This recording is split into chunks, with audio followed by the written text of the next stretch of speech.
Alright, hello everyone and welcome to game number 1 in our 2v2 Offworld Trading Company tournament. We're going to start off with a series between Soren, Johnson, and Chump and Blues and Reds. Those are going to be our two teams today. Reds is Zuzani, for anybody who is familiar with these games, aka Death Tacticus from a couple months ago as well. He's enjoying messing with people today.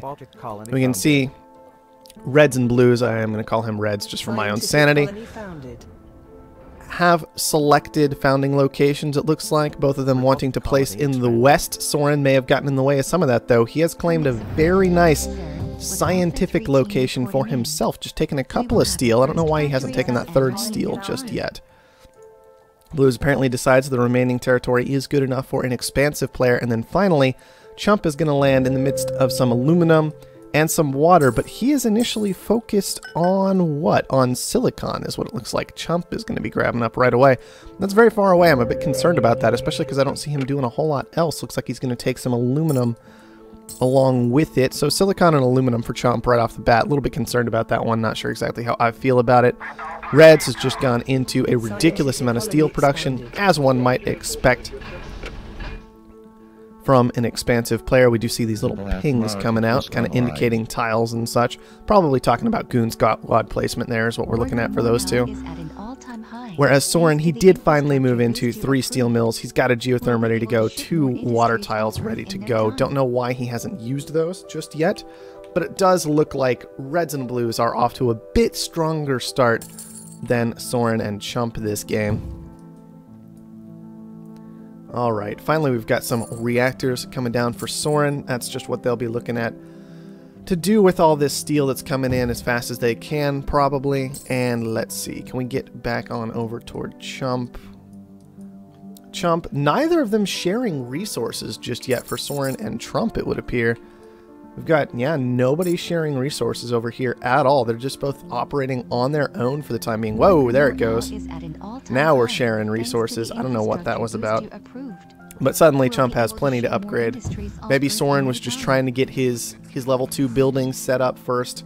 That is an understandable decision, although you got to be careful. Realistically, in a 2v2, you probably want to be sharing all those resources right off the bat so one person can accelerate themselves to HQ level 2 instantly. And then from there, you want to pick and choose what you actually need to share and not share. Alright, Reds has gotten up to HQ level 3. He is going into what was expected, aka just a lot more steel. That's exactly the kind of thing you expect to see, honestly. When you've got 2 steel users, one of them's just probably going to be making a ton of steel because you guys need a ton of steel. Much better for one person to handle it than the both of you because of those adjacency bonuses, especially if you can just get a goon squad down to make sure that territory stays protected. Alright, what are we looking at here for the Soren and Chump camp? They haven't gotten anybody to HQ level 3 just yet, which is a bit of a concern when your opponents are already there. They can take it up. Nope, that was Blues and Reds. Hold on. So yeah, 2 HQ level 3s to 2 HQ level 2s. Not really what you're looking for. Definitely running behind our Soren and Chump. Finally, they have managed to push on through to HQ level 3. Going to want to take a lot more steel along with that, probably. At least have those 5 steel mills operational. That is what Soren's going to go for. Wouldn't be too surprised to see another reactor come down with that last claim that he should have, and we are going to see it at least take this water tile. Eventually probably going to push into this geotherm, but you always have to question when the scientist takes the geotherm instead of the expansive player. Like, let the expansive players focus on the geotherms if you're going to run with the geotherms most of the time, unless you have a really, really, really good reason not to. For one thing, Chump doesn't have a whole lot of debt, and for another thing, he just costs less steel for him to make them, and 60 steel is an awful lot at almost any point in the game. Alright, extra claim is what we're going to see auctioned off here. I want to see Soren or Reds take this, realistically. I think those are the 2 reasonable options here. Pretty much for the same reasons that we were just discussing earlier. Who can best utilize it? Soren already has a lot of debt. It's not going to get in the way of his power. Reds, same situation. A lot of debt already. Not going to get in the way of power production. Both of them could easily expand their steel production with this. It is going to be Reds taking it for 24,000. Reds and Soren were the two who were fighting over it the most. So that was at least good to see from our two teams. A little bit of glass production down already for Blues. He's also got just a little water production, making sure to creep in on Soren's space a little bit, trying to cut him off from any easy triangles and adjacency bonuses. Whoa. When it comes to these water tiles. And that is a lot of geotherms up all of a sudden for Blues. So we were kind of wondering what he was up to for a while, because he hadn't really added anything near his base. But no, it was just literally 3 geotherm plants scattered about the map. That is going to be producing all kinds of power for him. You can see that Blues is at a nice solid 626. Now we're up to 1,000. A second going on right now for power for Blues. Does he just have the 3 still? I think he just stopped. Looks like Reds might have gotten some of his own power up, so Blues didn't have to share quite so much. That is very reasonable. That is still going to be a lot of money in Blues' pocket in just a moment here. Red's already dipped down into that sea level debt. He's got to worry about getting knocked out at some point, or at least people potentially getting aggressive against him. But right now, Blues is just on top of the world. I mean, seriously, $1,000 a second just from 3 of your tiles. And then everything else is still reasonably functional. Plenty of water coming in, plenty of aluminum, lots of farms available. It's exactly the kind of situation they want to be in. So we've got 2 HQ level 4s against 2 HQ level 3s. Reactors down, steel mills down for Soren. Not a bad situation. We can see some claim purchases have been going on, but not exactly what you want to be looking for. And Chump over here, he's been frozen out a little bit, trying to make food, trying to find a place to exist in this world. Basically, very, very similar line in a lot of ways to what Blues has done, but without that crucial power play existing at this point. And that's exactly what we would have needed to see on a map with this many geotherms.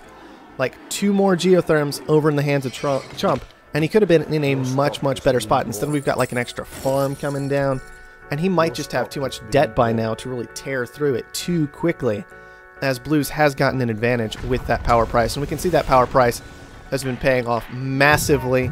Blues and Reds deciding to get aggressive entirely based on this power play.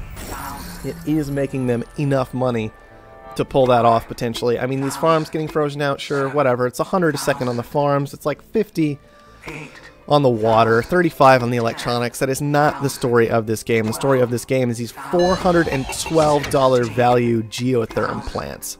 That is what it's all about right now.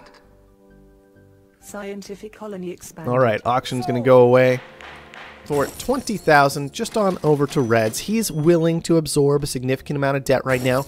Even with his very, very low stock price, he understands that his opponents are not making money very effectively, just not comparatively. When you've got those geotherms just producing a massive amount, you really, really, really need to do something to shut those down. You need to get your own up. You need to do something to prevent that situation from happening. And one thing about this game was there were a lot of steel mills down. Soren himself had moved into reactors. That is just a lot of power consumption going on very, very quickly. And that's already 9 of the 10 stock that Blues needs to finish this out. He only needs about $50,000 to clean this up. Soren's still in that sea level of debt and tumbling faster and faster as time goes on, it seems. I don't think there's literally anything to be done to pull himself out of this situation. It was just purely these geotherms. And we did go ahead and have a concede. It looks like Soren and Chump recognizing that they are too far behind. They're not going to manage to pull back into this one, and so they are going to go ahead and give this one up. So Blues and Reds are going to be the two to take game number 1 in our best of 3 series. That said, let's go ahead and look through exactly what happened, make sure that we have a good understanding. So we can see Blues auto sold 204,000, sold 90,000 in total. We can go and look specifically at what was going on. Nobody else really successfully making money yet. Everybody else was still in those expansion phases, having not found a way to pull in a serious amount of cash. But Blues, when we just come over here, he auto sold $204,000 worth of power.